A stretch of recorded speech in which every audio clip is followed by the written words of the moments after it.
Bonsoir à tous. Notre défi cette semaine était de compiler pour vous toute l'actualité des Rouges en une seule et même émission. Challenge accepté, car c'est vrai qu'il y a beaucoup de choses à dire, à vous montrer, avec notamment un point sur le mercato. Cette période de l'année toujours si particulière qui réserve autant de surprises en termes de départ, d'arrivée, mais également de retour. Ici, je parle évidemment d'Imo Ezekiel, l'attaquant nigérian qui revient, comme il dit, à la maison. Et puis un autre joueur va découvrir le club incomparable de Sclessin. Il s'agit de Jiloan Ahmad, une forte personnalité qui ne vous laissera certainement pas indifférent. Et puis nous reviendrons évidemment sur le dernier Lierse Standard, une rencontre dont finalement nous ne retiendrons que les 3 points. Mais ce déplacement marque également la dernière sortie d'Ivan Vukomanovic en tant qu'entraîneur principal du club. C'est lors d'une conférence de presse exceptionnelle que cette nouvelle a été annoncée. Et voici tout de suite les réactions des principaux intéressés.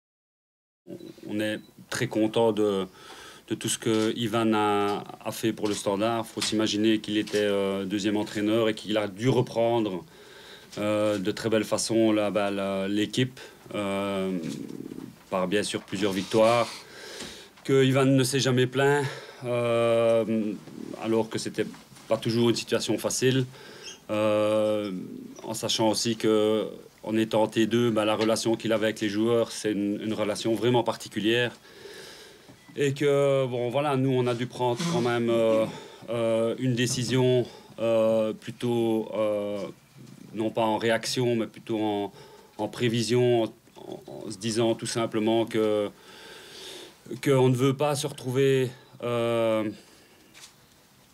devoir réagir s'il y avait des mauvais résultats au niveau des points. Parce que si on regarde les points, on est très content des 13 sur 15 qu'on a fait dernièrement.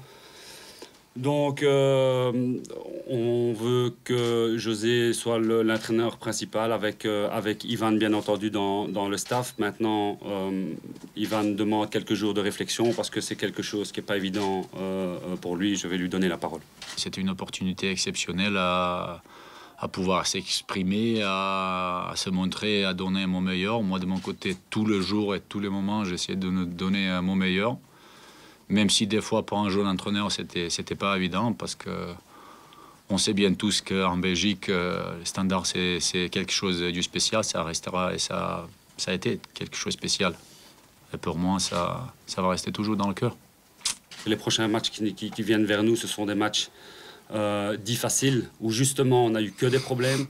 Donc on est plutôt en train de dire on va renforcer, on va essayer de travailler convenablement avec le renfort de José, et pour être prêt pour les playoffs 1.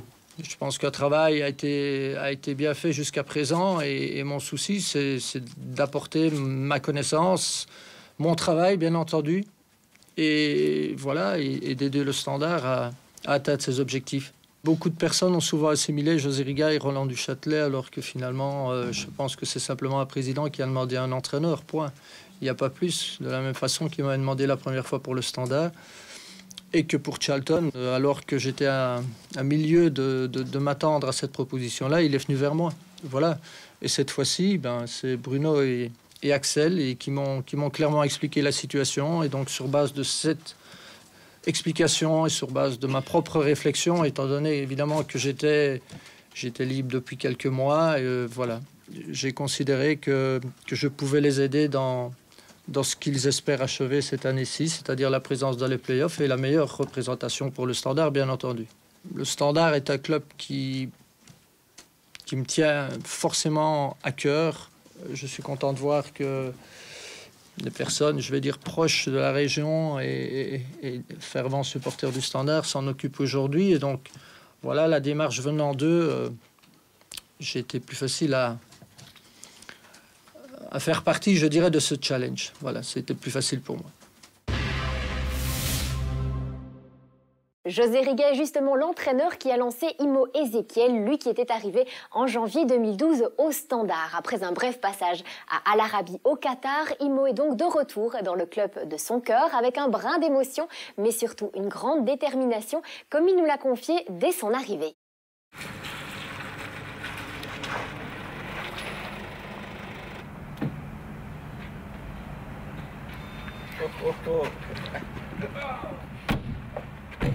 Bonjour. Bonjour. Hello. Hello. Welcome back home. Yeah. Home sweet home. Home sweet home. I said home sweet home because Standard is my home, you know. The few years I play here, I enjoy a lot, and the people here, they welcome me well, so, you know. The main reason I come back is, like, you know, I feel much comfortable here. I feel much comfortable to play here, and I enjoy everything here, so for me, here is the perfect place for me. The big difference is, it's the level and this level is not the same level, and again, the supporters, you know, the supporter and the fan is not the same level. No, it's not that difficult. Just football and you go home and sleep, nothing more than that. I come here to play good and to help the team, and so we can win points and win games, and we end in a good position end of the season. Normally, my best position is next to Hugo, and I wish to play with him and play much, much better. I want to say a very big thank you to all my fans and everybody that have been supporting me and wishing me good luck, and I'm happy to be back here again, and I will see them in a few days' time in the stadium, and we all celebrate together. Once again, thank you, everybody. Love you all. Un autre retour a été acté cette semaine. Jonathan Lejar revient dans le club où il a été formé avec l'objectif de retrouver petit à petit sa condition. Nous aurons d'ailleurs l'occasion de le suivre dans une de nos prochaines émissions. Car tout de suite, il est temps de partir à la rencontre de Giloan Hamad. Ce milieu offensif de 24 ans a quitté la Bundesliga et Hoffenheim pour tenter un nouveau défi, celui de s'imposer au Standard.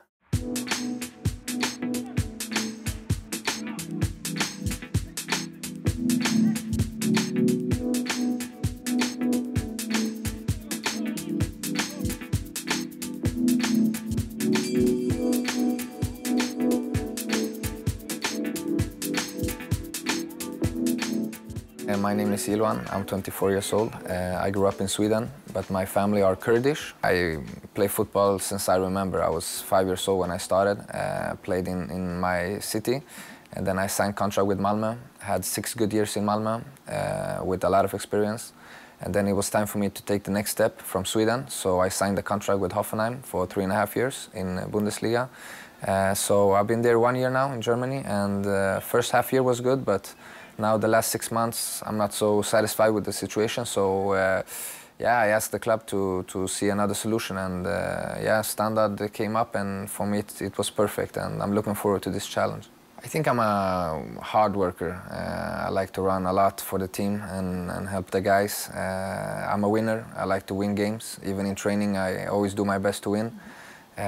So also with a good eye for the play, who can put some nice passes for the strikers, or even finish myself and do some points and score some goals. I learned a lot. It's a very tough league, and it's a big difference from Sweden. So I try to, in this year, learn as much as possible. It's a whole lot of different philosophy, tactic, but in this year I feel like I developed to a better player. This year in Hoffenheim, when I look back, it's been perfect for me. I think this is a good team. I just want to come and show what I can do and also help the team. It's a tough league now. Many teams almost with the same points, so I try to do my best to take the team and see what happens. I think it's gonna be fun if we make it to the playoffs. It's every game is a top game, for the fans, for us, and with a chance to play about the Champions League. So I think it's gonna be nice. When you hear Standard Liège, it's a big club with a lot of tradition, with passionate fans. So it's gonna be an honor to play for this team. All the fans want to win games, and I am the same. I want to win. So I hope I can do my best for the fans and for the club.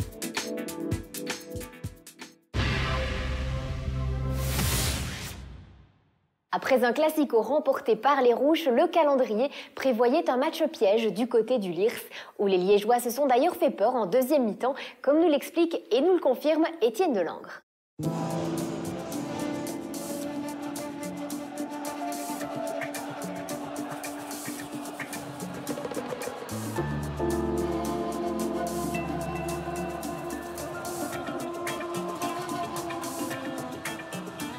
Ben oui, on savait que c'était un match piège, et d'ailleurs ça l'a été. Même si le fait de mener 0-3 très rapidement, on pouvait penser que le match était plié, c'était pas du tout le cas. Et à la mi-temps, moi j'étais toujours dans l'incertitude. Une deuxième mi-temps un peu à risque, et c'est ce qui s'est produit. Et dans ce milieu du jeu, le rond central pour le moment n'a pas encore délivré celui qui mène le match. C'est pas mal joué ce petit pont. Et ensuite une frappe qui va chercher une frappe cadrée. 2 cadrés dans ce début de match, 2 fois des frappes en rectangle. On ne rentre pas tout simplement dans les rectangles en ce moment. Et l'appel est reçu. Et ensuite 3 joueurs du Standard dans les 16 mètres.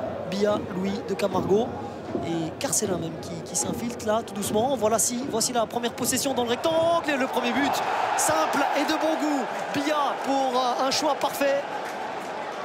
La passe de l'intérieur du pied pour le 0-1. On a cru qu'il allait se débarrasser bien plus vite du ballon, Bia, mais il a fait le choix parfait. Conserver ce ballon le plus longtemps possible et déclencher l'appel de balle de Jeff Louis. Attention, alors que ce corner est déjà donné. C'était pratiquement le 0-2. Il faut pousser ce ballon dedans. Il y a une faute et c'est penalty. Penalty pour le Standard.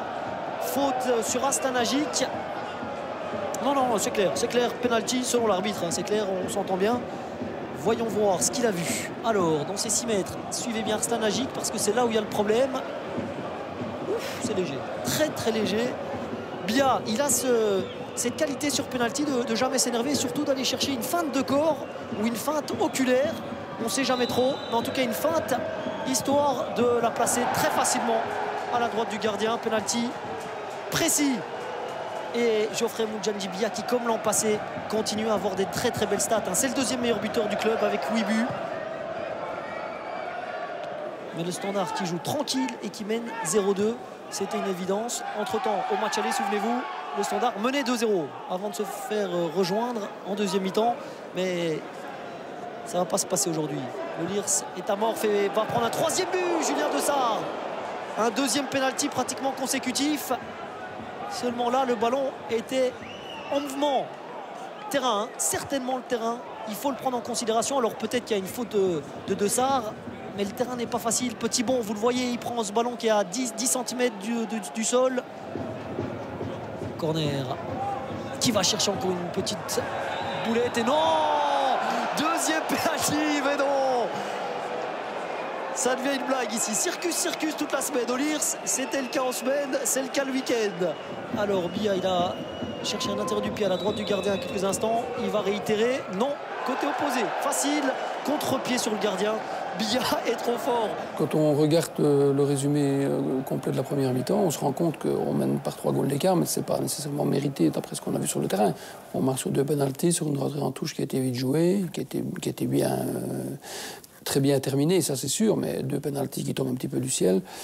Et on mène 0-3 sans l'avoir vraiment grandement mérité. Donc ça a mis un peu une situation de match bizarre. Bonne infiltration, on est dans le rectangle avec Zizou. Zizou, passement de jambe, le centre et il va chercher le penalty, mais encore une fois, si, il le donne. Je le savais, il allait donner un penalty. Alors celui-ci, ben oui, il y a contact, mais bon, là aussi, on est quand même dans un spectacle de très haute voltige. Ils ont marqué 1 but sur les 4 dernières rencontres. Voilà le 2e. Et on va dire qu'on réduit un petit peu le score. Le Standard garde l'avantage avec +2 au marquoir. Un centre. Et c'est le but. Et attention au Standard qui se met en difficulté. Parce que le Standard menait 0-3 sur la première mi-temps. Il perd 2-0 sur la 2e. Ça ne porte pas encore à conséquence. Mais ça fait quand même 3-2. Et 2 buts tombés sur phase d'arrêté. On élimine facilement. On élimine très facilement. On va même rentrer dans ce rectangle. Et il y avait, attention, faute de bras et pas de coup de sifflet. L'arbitre qui a, pour rappel, sifflé 2 pénaltys sur l'ensemble de cette rencontre. Enfin 3 même. Alors, et franchement, faute de bras.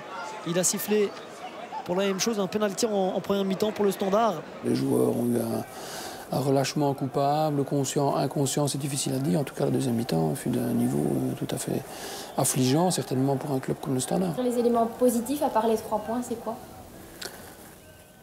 C'est le fait d'avoir fait une journée positive quand même, d'être revenu à un point de la 3e place et d'être toujours bien en lice avec un bilan de ces dernières semaines qui reste très positif au niveau comptable. Et ça, c'est quand même le plus important dans la situation actuelle. Mais il y a un doute qui s'est installé sur la 2e mi-temps. Et là, il faut absolument retravailler ça pour éviter que ça se reproduise dans des matchs qui vont être à peu près du même style. Il faut retrouver cet état d'esprit qu'on avait contre Lokeren, même contre Bruges, on était battu, mais où c'était très positif au niveau de l'état d'esprit du groupe. Et le match contre Anderlecht, qui est peut-être le match référence, où on a fait un match complet au niveau de l'engagement.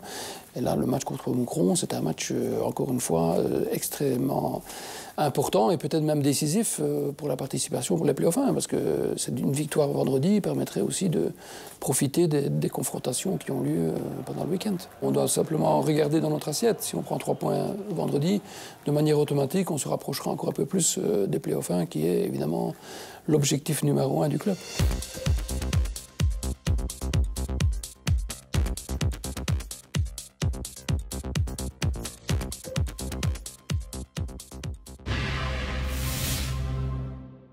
La prochaine rencontre de championnat est prévue ce vendredi 6 février contre Moucron-Perruet.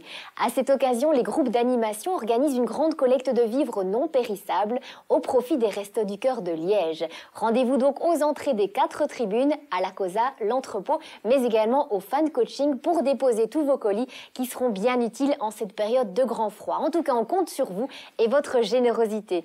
Standard TV est à présent terminé. Je vous souhaite une excellente semaine et d'ici là, portez-vous bien. Au revoir.